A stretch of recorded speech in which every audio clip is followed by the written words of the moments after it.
Chocolate manufacturer Barry Callebaut has announced the addition of a fourth production line at their chocolate factory in Singapore. And with this, the factory will be able to manufacture the equivalent of 888 million Kit Kat bars yearly. Now, the expansion was done in collaboration with the Economic Development Board and comes against a backdrop of uncertainty around the global economy due to the COVID-19 pandemic. Now, for more, we're joined by Choo Shuo-yen. He's Vice President of Barry Callebaut, Asia Pacific. Thanks for joining us, Mr. Choo. Now, most, if not all, sectors have been hit by the COVID-19 pandemic. That much is clear. What kind of impact has the chocolate industry seen so far?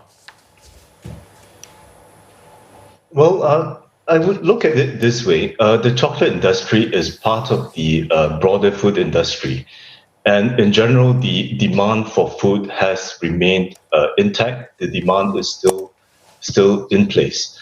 Where the challenge comes from is really from around the pressure of the supply chain.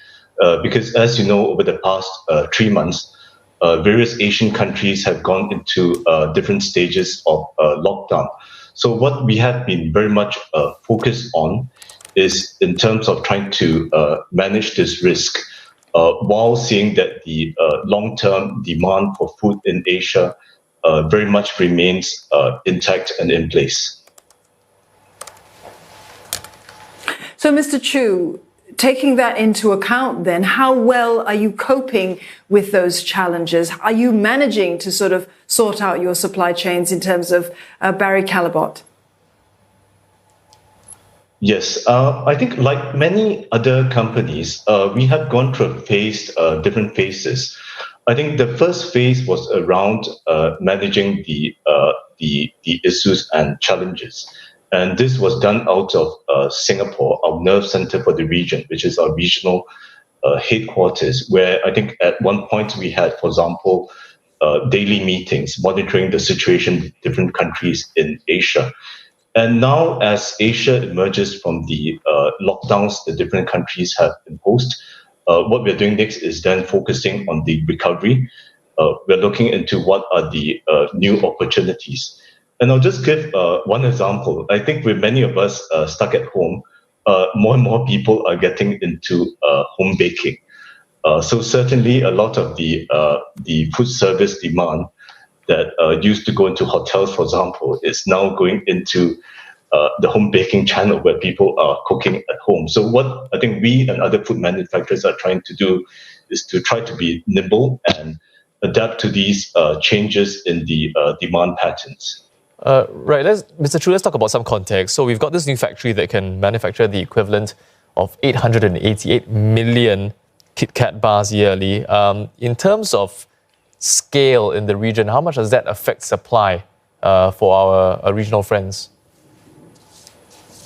Right. It sounds like a big number. I think we would look at the total consumption of chocolate in Asia. It's about 2 million metric tons every year. And you think about 2 million metric tons, that sounds like a very, very large number. But when you think about it on the per capita basis, the consumption of chocolate in Asia is still pretty low compared to other markets like Western Europe. So there is room for us to grow.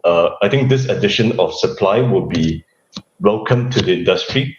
And still over the long term, there is still a lot more room to grow the food industry in general and chocolate specifically in Asia, given the relatively low consumption of chocolate in Asia.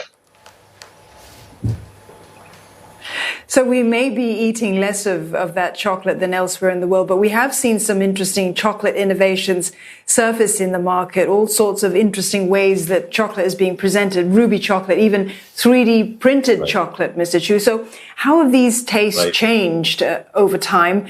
Any interesting consumption trends that you've noticed? Yes, I think with the COVID pandemic, people are increasingly conscious of their health. So, for example, I've read some surveys which have indicated that 73% of consumers in Southeast Asia intend to eat more healthily in the future.